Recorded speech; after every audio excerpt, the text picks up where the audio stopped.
Starting from zero, if I had less than $10,000, this is exactly the steps I would take to start an agency. The first piece is I would decide what I wanted to focus on because clear focus, essentially like a magnifying glass, when you focus that ray of light, it can burn 10 times hotter than if you just start doing all sorts of things. One of the things I would start focus on myself would be home and auto. I would put an emphasis on auto because that's where the market is right now. It's easy if I'm new or if I'm just starting over to sell auto based on price because there's so many products out there that it's almost become a commodity to where my expertise can shine later on and I can grow some quick revenue coming in the door without having to put a ton of effort in. The other part is getting carrier appointments is still tough in 2025. Now, I think if you're watching this in 2026, sometime in the middle of that year, we're going to start to see that either change or get worse. It just depends on where the weather has gone and the claims have gone. So far, it's getting better. And the benefit is you're likely going to have these carriers start to open up to where you can start getting appointments. So step one, purchase a laptop or use the laptop because I needed some sort of technology and some access to these carriers. The second part is I would start to focus on those carrier appointments. I need to get in with a handful of companies. Now, depending on the state that you're in, you may want to look at different carriers for different states. So start Googling who is the top insurance in my city. Wherever you're located, start looking at those places to find out if those carriers are going to be a fit for you. You want to be competitive right now, and you can build into more of a premium account as you start to grow. Now, I still would keep the same philosophy where I'm not writing the 5 DUI person and the scammer and all of those things. I'm still going to focus on the good business, but I'm also going to focus on how I can be competitive today to earn some quick money to help my agency grow. Once I found those carrier appointments, I would apply to at least 10 of them, try to get as appointed with as many as I can. That's going to take the first essentially week out of my time starting this agency because it takes time to get in connections and some won't even contact you back for months. I need at least a Progressive, at least a Geico, at least some sort of product that I can focus on. And if I can get at least 3 of them, then I can move forward on my own. I don't necessarily need to join a network. Even though there is a huge benefit to joining a network, I would try to essentially do it myself. If that's not the case and I want to be more competitive, then giving up a part of my commissions to join a network is going to make sense. If you're looking to join a network, I'll put a link to the one we're part of. If you're looking to join an agency, I'll put a link to ours as well. We have a wait listed if you're looking to join the network we're part of, or if you're looking to join us in general, then we can possibly work together. We'll have to see down the road if this is something that we end up doing. But like I said, I wouldn't necessarily join a network if I could go out and get my own appointments. For some people, I have the relationships with some of these carriers.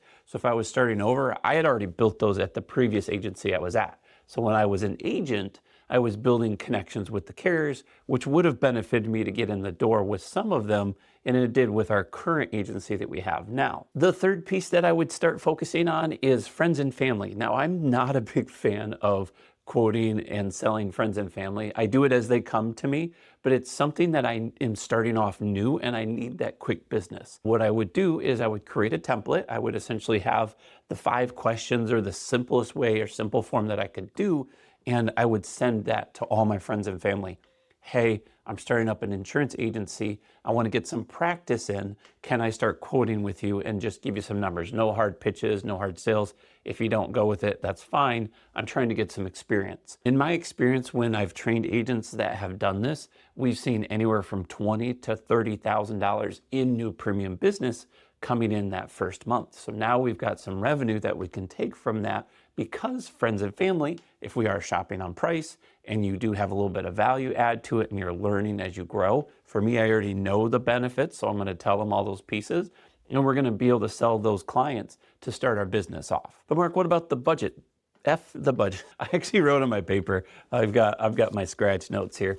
I've actually wrote on my paper, F the budget. The budget is less than $1,000, essentially starting from scratch. If you have 10,000, then that's even more that we can amplify and speed this up because we can start to outsource some of these things that's gonna save you a ton of time. We're about on week 2, going in, talking to friends and family, waiting for carrier appointments as we start collecting those names. You need about 100 to 300 plus names in order to push this out in a fashion that's going to earn enough revenue. The other piece that I would do in the meantime, because there is some downtime as I'm starting to connect and text and all of these pieces, I would also start to focus on getting a few pieces put in place. Now, technology-wise, I'm going to have a phone number. I'm going to get my Google set up because Google reviews is going to help me grow pretty quickly as far as legitimacy and having that good positive impact when new customers come to me. I also am going to set up my Facebook, make sure that I have a professional Facebook page. And then I'm also going to set up a website. Now, the website, most people say you don't have the budget for that. But if you're under 1,000, you can do that right away. If you don't have the funds for the website, we're going to use Facebook pages for now and grow the page. We're also going to use forms. You can use Cognito forms, which is completely free. There's a lot of things that we can put into place that are going to give us those edges that we can start moving forward to look as professional as we can until we can afford to purchase the professional pieces that are going to make it that much faster. I would also start making content right away because it's about making the content that people are interested. I would start by doing a profile on myself, letting people know who I am, making a video that I'm going to put on Instagram or Facebook or YouTube or whatever we're going to say who we are as an agency, and then the type of clients we're looking for, how we can help people. But then I would start doing research on what are customers looking for in my specific area. In Grand Rapids, Michigan, how many people are looking for cheaper car insurance? How many people are looking for Audi's car insurance? How many people want to know the difference between Progressive and Geico or State Farm? And all of these things I would start to make content with. And you don't have to be an expert at this point. If you're still new, you can use AI tools and you can start doing the research. It is going to take a little bit more time for you to verify the information because I don't recommend just posting stuff that you don't know anything about. Do some research, make sure that the AI is correct. And then if that is accurate, then start working towards making content that's going to attract people to you.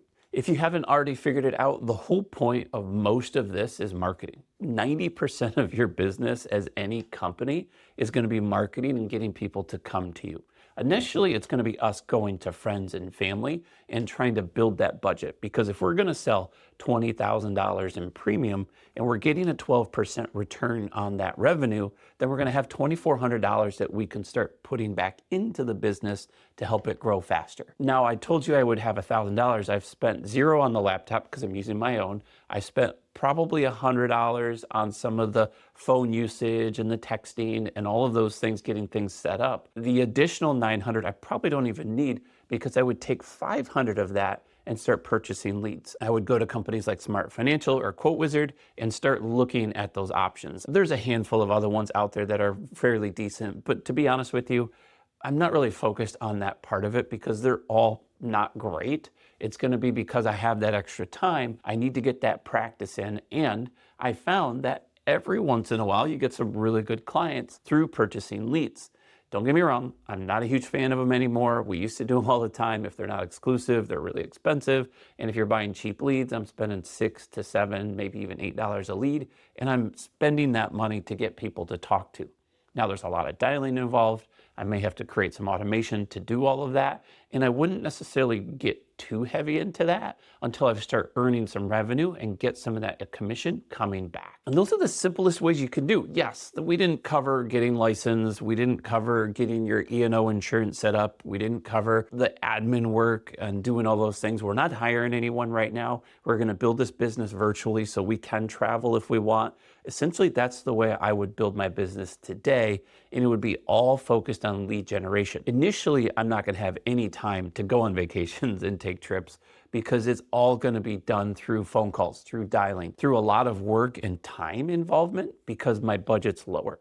If you have a larger budget, now we can start to outsource and buy live transfer leads. We can buy certain types of business. We can get into network meetings and start to sponsor events. All those things that are a little bit more fun to do, those are going to be the next steps. Once we have a revenue and an income coming back, we can purchase more leads, better leads, improve everything. We can hire people to sell with us. We can hire admins. We can hire network marketers that go out and do the marketing for us to help us grow and expand the business. But those come later. That's essentially a year to 2 years after we've built some sort of revenue so that we have enough to live as an income, but also we have enough to invest back into the company. Now, you may have thought, Mark, I thought you were going to talk about all the technology and the CRM and all that stuff. As important as that is, being a new agent, it's in the way.